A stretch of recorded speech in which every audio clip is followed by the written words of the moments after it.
All right, it's time we talk about it. Let's talk about the housing market crash coming to Tampa.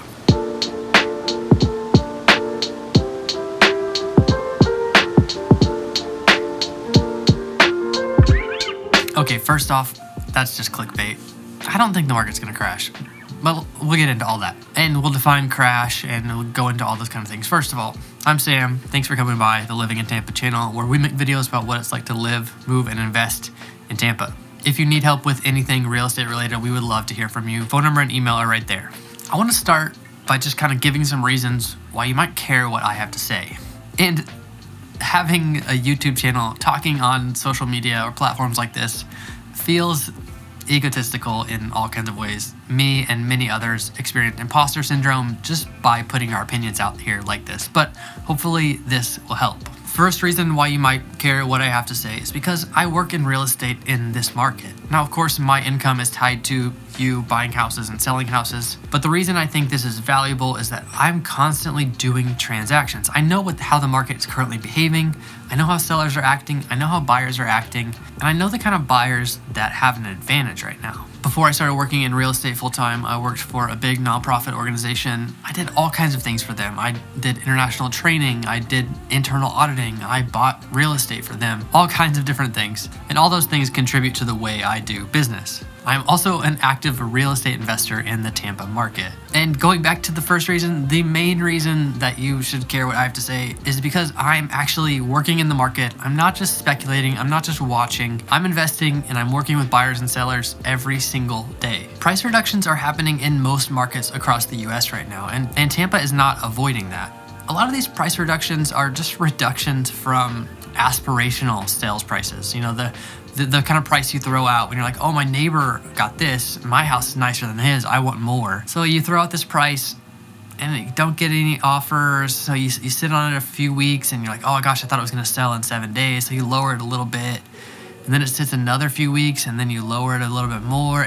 That's kind of what's happening right now. And all of that is actually pretty normal behavior for a real estate market. Some of our clients right now are selling a home in LA. This home that they bought in LA, they bought in 1998 for under $200,000. They have it listed right now for $1.7 million. And they're gonna have to lower their price. Thankfully, they have a whole bunch of equity in the house, but it's just not moving as fast as they hoped. That market is declining quite a bit faster than the Tampa market. And right off the bat, that's a good example of a client that doesn't really care about interest rates. So they're gonna be able to sell for quite a bit. They're gonna have a lot of cash from their sale. Then they're gonna move down here and pay cash for a home. So she's a hairstylist and he's a painter. And they just have a bunch of equity in this house and they're gonna make a big lifestyle change. They're gonna not have a house payment. They're gonna start new careers down here and make a change. People move to Florida like this all the time. That was not just a pandemic thing, and it's not a new thing. So more of our clients, Eric and Charlene, they actually just had a closing yesterday. The house that they ended up buying, it's a pretty big house. He negotiated a job down here before they made the move, before they even really started shopping for houses. He solidified the job, we started shopping for houses. This house that they just closed on yesterday, they paid $937,000, but it was originally listed for $1 million. And this house is kind of far out there. I've actually referenced it in some other videos. So it takes a unique buyer for this house. So it wasn't really gonna go for $1 million anyway. But because Eric and Charlene had so much equity in their previous house, they weren't too shocked by the payment on this. Okay, price reductions are still happening. Inventory is still going up. Inventory is pretty much at pre-pandemic levels. So when I say pre-pandemic, I'm thinking January 2020, when there were about 12 to 13,000 homes on the market. But even though inventory is going up, even though price reductions are still happening, year over year price growth is still up. And maybe you're looking at a smaller level month over month, which just isn't a great way to look at an asset like a home, because a home is typically an asset that's held for a long time. Really quickly, going back to other buyers as well. Of our 8 closings in the past 3 weeks, all of those have been able to negotiate under asking price. We've been able to negotiate for repairs, and it's a pretty good time for a buyer in this market compared to the previous 2 years for sure. Okay, I want to talk about 3 reasons why I believe the Tampa market is still really strong. Number 1, Redfin just posted all this data about influx to specific markets.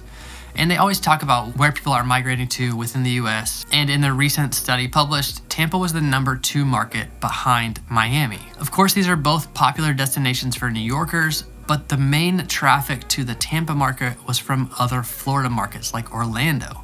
This really stood out to me. Because Tampa is not the most expensive market in the area, sometimes it's even cheaper than Orlando. So Miami and Orlando may be pricing people out. Tampa is still an option. But this data is based on search data. This isn't based on closed transactions. So who really knows how valuable that is, but this is a data source that gets talked about a lot. The second reason that I think Tampa is still a very strong market is because of BiggerPockets. BiggerPockets is this real estate investor network that started as a forum, and now they have this network of podcasts. If people want to get into real estate investing, this is typically where they're going and learning. Someone from BiggerPockets called me recently because they had seen this YouTube channel and they asked me to advertise on their website. And you can advertise and get kind of guaranteed leads from that. And they told me that the Tampa market is currently their number 2 requested market.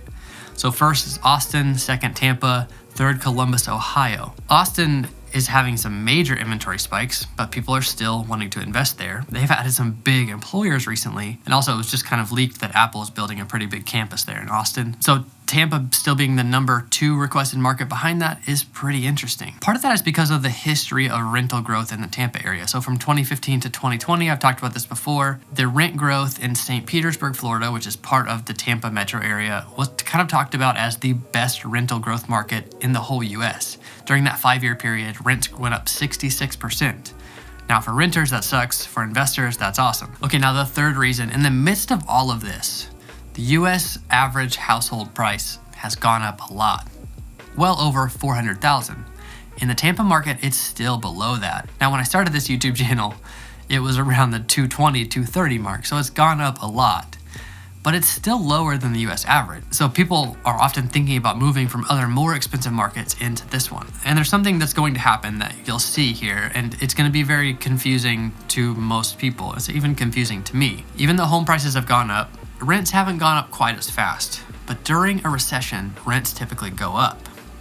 When rents go up, this differential between renting and buying increases. So then it's more expensive to rent than it is to buy on a monthly basis. When that gap grows, the inflation number for the overall economy goes down. So rent will go up, but inflation will go down, and everyone will think it's good. It's good for investors. It's hard for renters. And of course, here I am, the realtor, just trying to tell you that renting is bad. I don't care if you rent, honestly. I rented when I first moved here.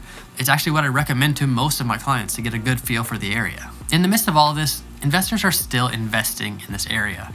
Even the big hedge funds, BlackRock raised an additional $50 billion recently to buy more single-family homes. And they do that a lot in this market. People like to say that hedge funds aren't buying houses anymore. I think sometimes people don't understand how hedge funds buy houses. So I previously worked for another real estate broker, and we had a hedge fund as a client, one of the big ones.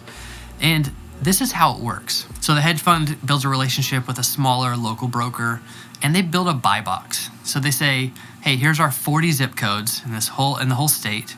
This is the kind of house we'll buy. It's got to have this, this, and this. We're okay with fixing this and this, and we'll pay 10% over asking. That's basically the buy box. And they're typically buying starter homes to mid-tier homes, kind of up to that 4-bedroom, 3-car garage kind of house. And they're buying them, fixing them up a little bit, and then renting them out through other companies that they own. Like BlackRock owns Invitation Homes and rents them out that way. And when they buy these homes, it's not like BlackRock LLC is buying them. It's some strange LLC name like Tampa SFR 1-2.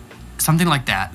SFR means single family residence. That's how an investor would refer to a single family home. And hedge funds have probably slowed down a little bit, probably waiting for prices to come down a little bit. Because whenever prices come down during a recession, investors make a lot of money buying distressed real estate.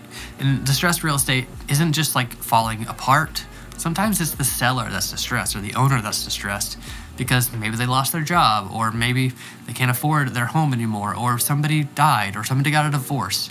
A seller could have all kinds of reasons to sell at a discount, and a recession just exacerbates those reasons. Part of me putting my opinion out there about this is me willing to be wrong. So here it is. I'm not going to delete this video. I don't think the Tampa market's going to crash. I think it's going to decline a little bit, no more than 10% year over year. But now I can come back to this and see how close I was, because I'm probably not going to be right on. Who is? But I'm here in the market. I'm helping buyers, I'm helping sellers, and I'm actively investing myself. So if you want help with any of those things, we would love to hear from you. Our phone number and email are right there on the screen and in the description down below. If you missed this video over here, this is a trip that my family and I took recently to one of the freshwater springs just north of here. Really cool experience. Check that video out. And then down here, we're starting a new series about the waterfront. So like living on the water. And we would love you to watch that video, comment, give us some of your feedback, and thanks for coming by.